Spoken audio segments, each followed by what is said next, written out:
Donald Trump made lots of promises during the presidential campaign, and he emphasized one thing in particular.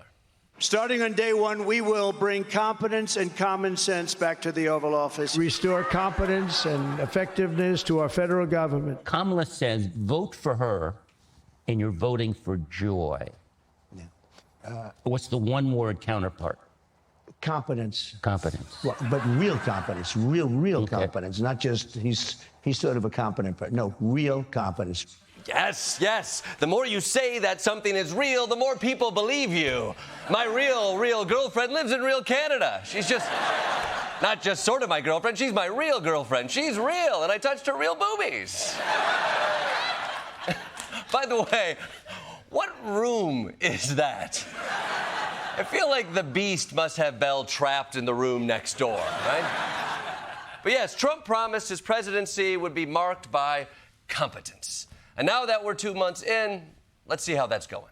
Some serious security concerns over the newly released JFK files and real anger after Social Security numbers and other private information of more than 200 people were made public on Tuesday. The Washington Post report said among them are former congressional staffers and one of Donald Trump's most vocal defenders, his former campaign lawyer, Joseph DeGeneva. He is furious, telling the Post it's absolutely outrageous, adding, it's like a first-grade elementary level rule of security to redact things like that.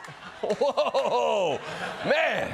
Looks like 304-556-6622 is really upset about that leak. Man, Social Security numbers, addresses, full names. The only thing that wasn't in the JFK papers was who killed JFK.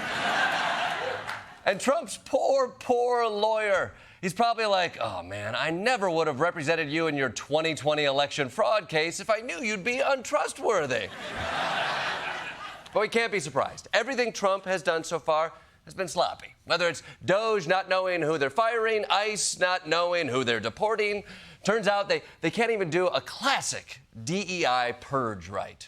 Tonight, the Pentagon sparking outrage after removing from its website a story celebrating the Army record of American icon Jackie Robinson. A senior military official tells us tonight that the Pentagon relies on computer software to scrub DEI content from its websites, and that ultimately those stories about Jackie Robinson were removed by mistake. Yeah. Oh, don't blame us. Blame our racist software. We should have never used Chat KKK. Classic mistake. Be careful where it is. The Jackie Robinson mistake wasn't even the most embarrassing anti-DEI flub. In some cases, photos seem to be flagged for removal simply because their file included the word gay, including service members with that last name and an image of the B-29 aircraft Enola gay, which dropped the first atomic bomb on Hiroshima. That's how lazy they were with this. They just Control-F'd for gay-sounding keywords and deleted anything that showed up. Now kids won't know about the Enola gay, they won't know about transport planes, and they'll never hear about the heroic service of Captain Grinder McScissoring. Tragic. What's extra tragic is this could have all been avoided if they had just named the plane Enola gay no homo, you know? But maybe getting things right isn't this administration's top priority. They have a crisis on their hands. Tesla stock is in the toilet. And they can't let that happen.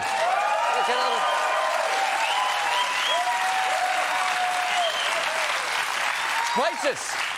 They can't let that happen because Elon Musk is a key member of the Trump administration. And more importantly, Republican Party sugar daddy. So, last night, they sent Commerce Secretary Howard Lutnick to Fox News to make a pitch. I think if you want to learn something on this show tonight, buy Tesla. It's unbelievable that this guy's stock is this cheap. It'll never be this cheap again. When people understand the things he's building, the robots he's building, the technology he's building, people are going to be dreaming of today and Jesse Waters and thinking, gosh, I should have bought Elon Musk's stock. I mean, who wouldn't invest in Elon Musk? You got to be kidding me. Whoa! This is gross. A bit gross. Cabinet members should not be shilling for companies. And that includes those Henry Kissinger Hims.com ads. But to be fair, he wasn't just out there shilling Tesla stocks. The Commerce Secretary was pushing Elon products that hadn't hit the market yet. Go online and look up Optimus. It is the coolest thing you've ever seen. We're all going to be buying robots. They're going to cost about $30,000. You're going to be buying a Tesla robot, and anybody who doesn't buy a Tesla robot is going to be silly. Yeah! You hear that? People who don't buy a $30,000 robot that isn't on the market yet and will probably strangle you in your sleep? You're gonna look silly. These poor everyday Fox viewers must be so confused. They came here for the xenophobia and pretty ladies, and now they have to mortgage their house to buy a robot with a thigh gap.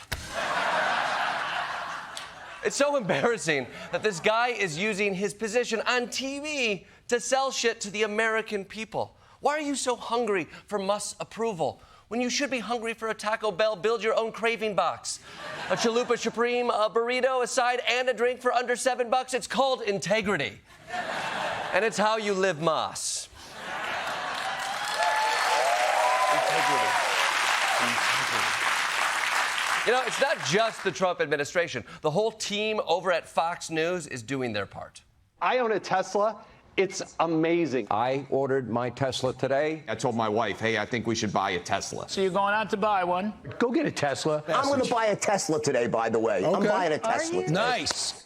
Nice, nice, nice, nice. Oh, man. Pretty soon, even Fox is going to stop saying Merry Christmas and replace it with Happy Tesla December to Remember sales event. For more on the Trump administration's priorities, we go to the White House with Troy Iwata. Troy, what's the mood over there? Bad, Jordan, real bad. But we're hanging on to hope that we can get Elon Musk through this hard time. And luckily, you can help for the simple price of $30,000. That's just 70,000 cups of coffee a day. You can make sure the richest man in America stays the richest man in America. Well, okay, whoa, Troy, are you running a charity for Elon Musk? I was trying to before you rudely interrupted me.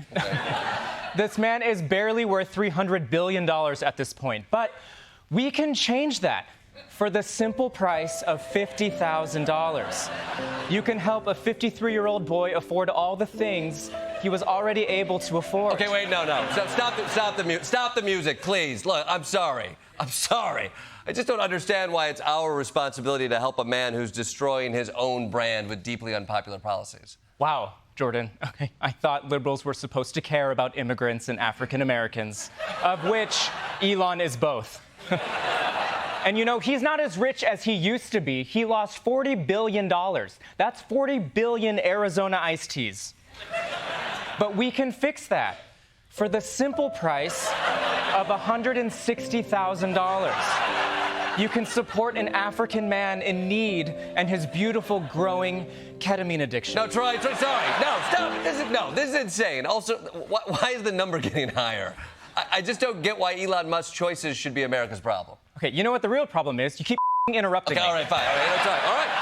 I think it's on Elon to fix his own mess. Yeah, I'm sorry. Didn't mean to interrupt you. It's okay. I forgive you.